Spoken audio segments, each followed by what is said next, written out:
যে বা যারা একদমই মূলা পছন্দ করেন না তারাও আজকের এই রেসিপি খেয়ে চেটেপুটে খাবেন ইনশাল্লাহ। মূলা দিয়ে তো অনেক ধরনের রেসিপি করেছেন, অনেকভাবেই রান্না করেছেন, কিন্তু আজকে আমি আপনাদেরকে এমন একটি ইউনিক রেসিপি দেখাবো এই মূলার, যেটা আপনি আগে দেখেছেন বলে আমার মনে হয় না। কারণ আজকে আমি আপনাদেরকে দেখাবো ঘরোয়া মশলা দিয়ে বানানো দারুণ সুস্বাদু মূলা ভর্তা। আসসালামু আলাইকুম, সবাই কেমন আছেন? শীতের দিনে গরম ভাতের সাথে যদি থাকে মজাদার মূলা ভর্তা, তাহলে আর কি লাগে বলুন তো? গ্রামে বা শহরে যেখানেই হোক, এই ভর্তা খেতে যেমন সুস্বাদু তেমনই বানানো একদম সহজ। চলুন আজকে আমি আপনাদেরকে ঘরোয়া উপায়ে দারুণ স্বাদের মূলা ভর্তা বানানো শেখাই। আপনারা কি জানেন, অনেকের মতো কিন্তু আমিও মূলা একদম খেতাম না কিংবা পছন্দ করতাম না, অথচ এইভাবে মূলার ভর্তা বানানোর পরে এখন আমার প্রায় প্রত্যেক দিনই খেতে ইচ্ছে করে এই মূলা। তো প্রথমে কিন্তু আমি এখানে কিছু আস্ত মূলা নিয়ে নিয়েছি। ভর্তার জন্য আমার এতগুলা মূলা প্রয়োজন নেই, আমি এখানে একটা মূলার ভর্তা বানাবো, তাই তো একটি মূলা নিয়ে নিয়েছি। মূলার এই উপরের দিকে গাছের মতো যে অংশটা থাকে কিংবা পাতার মতো, সেটা আমার প্রয়োজন নেই, তাই তো প্রথমে সেগুলাকে ফেলে নিলাম। এরপরে হচ্ছে মূলাটার খোসা সুন্দরভাবে ছাড়িয়ে নিয়েছি। এখন এই খোসা ছাড়িয়ে নেওয়া মূলাগুলোকে আমি অফ ক্যামেরাতে কুচি করে নেব। মূলাগুলোকে কুচি করার সময় খেয়াল রাখবেন যেন সমানভাবে হয়, তাহলে ভর্তা করতে কিন্তু একদম সুবিধা হবে। আর মূলা কুচিটা একদম চিকন করার চেষ্টা করবেন যতটা সম্ভব হয়। আমি কিন্তু এখানে দেখুন খুব সুন্দরভাবে মূলাগুলোকে কুচি করে নিয়েছি, মানে যতটা আমি পেরেছি। বন্ধুরা, এখন আমি কুচি করে নেওয়া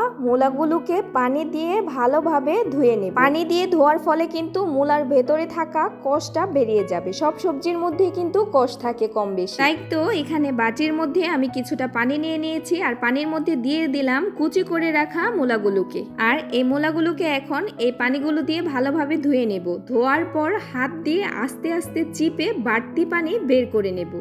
এতে ভর্তায় কোনো কাঁচা গন্ধ থাকবে না আর ভর্তাটা হবে শুকনো মজাদার। যদি চান আপনারা হাত দিয়ে চেপে চেপে পানিটা বের না করতে, তাহলে কোনো ঝালির সাহায্যে এটা ঝরিয়ে নিতে পারেন পানিগুলোকে। অনেক সময় দেখা যায় অনেকে এই ধাপটা এড়িয়ে যায়, তখন কিন্তু ভর্তা থেকে যায় ভিজে ভিজে। তাই মূলা চিপে পানি বের করা কিন্তু খুব বেশি জরুরি। আমি বাঙালি ভাই, তাই তো হাত দিয়ে সব কাজ করতেই বেশি স্বাচ্ছন্দ্য বোধ করি। এবার এই সুস্বাদু ভর্তা বানানোর জন্য কিন্তু মশলা তৈরি করার পালা।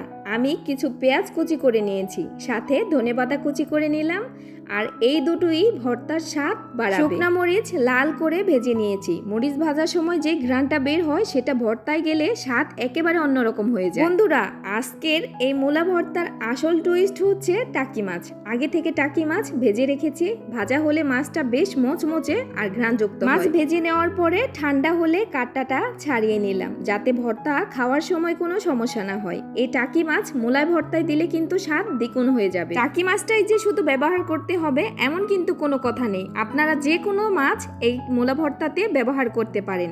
আসলে যে মাছগুলোর কাটা খুব সহজেই তুলে নেওয়া যায় কিংবা বেছে নেওয়া যায়, সেই মাছগুলো ব্যবহার করলে বেশি ভালো হবে। তো বন্ধুরা, এখানে আমি কিছু কুচি করা পেঁয়াজ, ধনেপাতা আর ভাজা শুকনা মরিচ সাথে সামান্য লবণ দিয়ে দিলাম। এরপর হাত দিয়ে ভালোভাবে ডলে নিলাম। আর এই ধাপে পেঁয়াজ আর মরিচ থেকে কিন্তু খুব সুন্দর একটা ঘ্রাণ বের হয়। অনেকে আবার ভাবতে পারেন আপনি কি মূলা ভর্তার রেসিপি দেখাচ্ছেন নাকি টাকি মাছের ভর্তার। না, আমি মূলা ভর্তার রেসিপি নিয়ে এসেছি প্রিয় বন্ধুরা। এখানে মাছটা ব্যবহার করেছি এজন্য যাতে করে ভর্তার স্বাদটা আরো দ্বিগুণ হয়ে যায়। আপনারা অবশ্যই বাসায় ট্রাই করে দেখবেন। আর মাছটা কিন্তু এখানে নামে মাত্র ব্যবহার করেছি। গরম ভাত কিংবা পাতলা ডাল এগুলোর সাথে এই ভর্তাটা যে কত বেশি ভালো লাগে খেতে, মাশাআল্লাহ, সেটা আপনারা বাসায় ট্রাই না করলে কিন্তু বুঝতে পারবেন না। আর ভর্তার মধ্যে সব সময় কিন্তু ধনেপাতাটা ব্যবহার করার চেষ্টা করবেন, কারণ এই ধনেপাতার ঘ্রাণে ভর্তার স্বাদটা আরো বেড়ে যায়। পেঁয়াজ, শুকনা মরিচ এবং ধনেপাতা এগুলোকে ডলে নেওয়ার পরে কিন্তু এখানে আমি দিয়ে দিলাম কুচি করে রাখা পানি ঝরানো মূলাগুলো।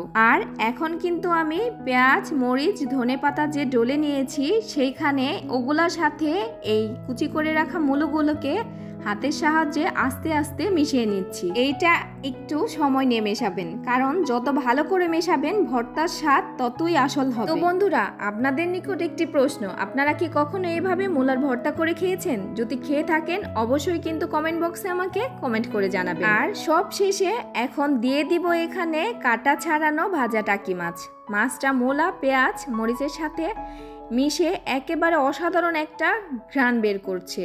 হাত দিয়ে ভালো করে ডলে সব একসাথে মিশিয়ে নিলাম। মেশানোর পরে এখানে দিয়ে দিচ্ছি সরিষার তেল যে ভর্তার স্বাদ কতটা বাড়ায় সেটা কম বেশি হয়তো বা আমরা সকলেই জানি। কি দারুণ ঘ্রাণ বের হয়েছে। হাত দিয়ে ভালো করে ডলে সব একসাথে মিশিয়ে নিলাম। দেখতে পাচ্ছেন বন্ধুরা, একেবারে গ্রাম্য স্বাদের দারুণ মূলা ভর্তা তৈরি হয়ে গেল। তো বন্ধুরা, গরম ভাতের সাথে এই মূলা ভর্তা খেলে সত্যি মন ভরে যাবে। একবার হলেও চেষ্টা করে দেখুন, ইনশাআল্লাহ আপনাদেরও খুব ভালো লাগবে। ভিডিওটি ভালো লাগলে ভিডিওতে একটি লাইক দিন, কমেন্টে জানাবেন কেমন হলো, আর চ্যানেলটিকে সাবস্ক্রাইব করে পাশে থাকবেন। নতুন রেসিপি নিয়ে আবার দেখা হয়ে যাবে ইনশাআল্লাহ। আমার কথাবার্তা কিংবা ভিডিওর কোনো অংশ যদি আপনাদের খারাপ লেগে থাকে অবশ্যই কিন্তু ক্ষমার দৃষ্টিতে দেখবেন। পরবর্তীতে আপনারা আমার চ্যানেলে কোন ধরনের ভিডিও দেখতে চান সেটাও আমাকে কমেন্ট বক্সে জানাবেন। অবশ্যই ওই টাইপের ভিডিও নিয়ে আসার চেষ্টা করব ইনশাআল্লাহ। ধন্যবাদ সবাইকে এতক্ষণ সময় পর্যন্ত ভিডিওটা দেখার জন্য। সবাই ভালো থাকবেন, সুস্থ থাকবেন। দেখা হবে নতুন আরো একটি নেক্সট ভিডিওতে। আল্লাহ হাফেজ।